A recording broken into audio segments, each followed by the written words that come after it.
This is the Wilmington Interfaith Hospitality Network house. Hi, I'm Steve Spain. I'm the Executive Director of Wilmington Interfaith Hospitality Network, a program for homeless families with children, providing emergency shelter and transitional housing. We started 14 years ago this Easter. The model that we use of housing, providing emergency shelter for homeless families with children in churches is a model that was developed in New Jersey 21 years ago. And there are now 135 interfaith hospitality networks around the country. What was the inspiration or like the cause that helped start the Wilmington Interfaith Hospitality Network? Well, it started here just because there was nowhere at all for homeless families with children to go to stay together. If they went to any of the shelters, if it was a two-parent family, the man would be on the men's dorm, the mom on the woman's side, and then children would divide up by age or gender. And so for a lot of single parents, there was literally nowhere to go, because if you're a mom with a boy who was over 6 years old, he couldn't stay on the women's side, and so there was nowhere to go. And what were the struggles of the first year for the Wilmington area Interfaith Hospitality? Well, as with every organization, money's always a problem, especially when you start. But that's one of the things that's great about our particular model is having churches incur almost all the expense for us. So the biggest effort was to get 13 churches who were willing to host the families inside their churches for a week at a time. And then what about actual people volunteering? Are all those people come from the church, or do you see people come from outside of the churches? We have in addition to the 13 host churches, there are also about 20 we call support churches, where they don't have the space that they could host the families, but they help the churches that do. So we have volunteers that also come from those churches and volunteer. Just to differentiate the two, I know you said that they don't have the space, but they pretty much just kind of allocate funds and volunteers. Yeah, we'll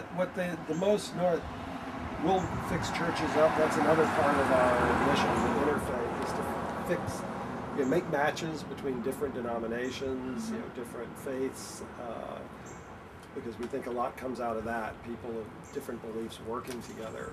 If a teacher were to kind of suspect that a student's family may be in need of something like this, have you ever had that situation come about where maybe a teacher has contacted you, or either a family came in and said, my kid's teacher knows about this organization, or anything like that?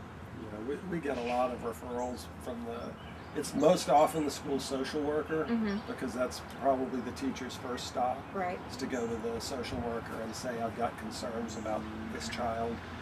They don't seem to be washed or showered. Wondering if they're living in their car or out camping. How do they find out about this organization? Well, we get referrals from a number of places. The Department of Social Services, often people go there for help, and they'll refer folks here. As I mentioned before, the schools will refer people here. And there's just the word on the street. People know where the different services are, and because we're fairly unique in offering services to whole families, they hear about it and come here. Sometimes literally people walk in off the street. Roughly what percentage of people get back on their feet after receiving help from the program? We get about 75% of the folks who stay with us at least 2 weeks succeed, and we get them out into permanent affordable housing. Hello there. My name is Donald, and this is Winter Park Baptist Church. This is one of the churches that Wilmington Interfaith Hospitality uses to house the people that need their services. Come inside. This is where the families stay. This is the fellowship hall, multi-purpose room, whatever you want to call it. There's different rooms, and they all have like sliding doors, if you will, and you basically close them. So there's 4 families that'll stay here, and basically they'll put one in each room, and they'll move all the tables and chairs out and put beds in there so they can actually live in there for a week.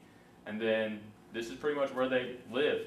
And then the kitchen over here is where they'll actually eat. The volunteers will come in and we'll cook the food. This is the gym, the Christian Life Center, if you want to call it that. Some churches call it that. We just call it the gym. We have 2 goals set up right now. We have 4 total goals, and what we'll do is we'll set those up so the kids can play basketball. If they're smaller kids, we don't normally set up the goals just because we don't want them to fall on them and get hurt. It's just where they come hang out, where volunteers like me and other kids that are in the youth group at this church will come in, hang out, play.